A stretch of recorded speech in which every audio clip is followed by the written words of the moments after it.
कलयुग में राम जैसा भाई मिलना बहुत मुश्किल है। राम मर्यादा का प्रतीक है। मर्यादा का अर्थ है आपको अपनी हद बता दे, आपको अपनी औकात बता दे, आपको अपनी सीमाओं में बांध दे। राम पर सारी समाज की मर्यादाएं लागू होती हैं, जबकि कृष्ण पर ऐसा नहीं था। राम को कोई भी बुरा व्यक्ति पसंद नहीं है, चाहे वो बाहर का हो चाहे अपने घर का हो। राम को हर अच्छे व्यक्ति से मोहब्बत है, चाहे फिर वो शत्रु दल का ही क्यों ना हो। राम तुम्हें मित्र तो बनाना चाहते हैं, लेकिन तुम्हारी अच्छाई के कारण। और कृष्ण की नजर में कोई अच्छा बुरा व्यक्ति नहीं है। कृष्ण की नजर में सब ब्रह्म है। कृष्ण समझौतावादी है, राम अलगाववादी है। तुम्हारे घर में राम जैसा भाई होगा तो तुम्हें ये बता देगा कि तुम्हारे रिश्तेदार कितने हैं और उसके रिश्तेदार कितने हैं। उसके अपने रिश्तेदार होंगे, तुम्हारे अपने रिश्तेदार होंगे। तुम्हें अपनी औकात में रहना सिखाएगा। उसकी अपनी सीमा होगी, उसकी अपनी इज्जत अलग होगी, तुम्हारी अपनी इज्जत अलग होगी।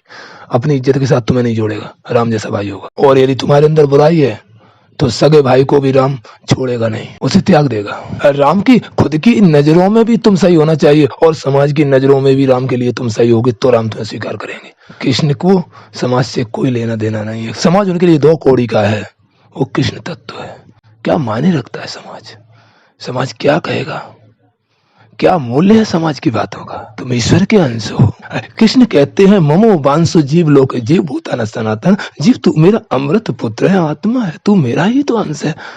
ये कृष्ण की भावना है। राम कहते हैं सदमार्ग पे चलने वाला हर व्यक्ति मेरा है, चाहे वो दुश्मन के पक्ष का ही क्यों ना हो, दुश्मन के दल का ही क्यों ना हो। और यदि कुमार्ग पे चलता है, समाज के हिसाब से नहीं चलता है, मर्यादा में नहीं चलता है, नियम कायदा कानूनों में नहीं चलता है, तो मेरा होते हुए वो मेरा नहीं है। ये राम होने का तत्व है। इसलिए मैंने कहना पड़ा मुझे कि कलयुग में राम होना बहुत कठिन है। राम जैसा भाई मिलना बहुत कठिन है।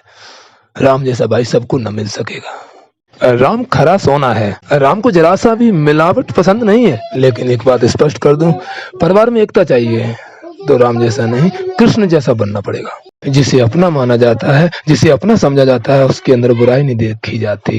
ये कृष्णत्व है। राम एक सुनिश्चित जीवन शैली का नाम है और कृष्ण वासुदेव कुटुंबकम, सबके अंदर वासुदेव है। मैं खुले शब्दों में कह दूं, राम जैसा अगर आपका भाई है तो आपकी गलतियों पे आपका तिरस्कार कर देगा, और कृष्ण जैसा भाई है तो लाख लाख गलतियों पे भी आपको अपने गले लगाएगा। हर मर्यादा को तोड़ के ब्रह्मत्व को प्रकट कर दे, उसे कृष्ण कहते हैं। और जो मर्यादाओं में बंधा रहे और बंधा हुआ पूरा जीवन गुजार दे, उसे राम कहते हैं। इसलिए मैं कह चुका हूं, राम बनना बहुत कठिन है। राम एक तपस्या का नाम है, राम एक व्रत का नाम है, राम एक तप का नाम है, राम एक निष्ठा का नाम है, राम एक सद्मार्ग का नाम है।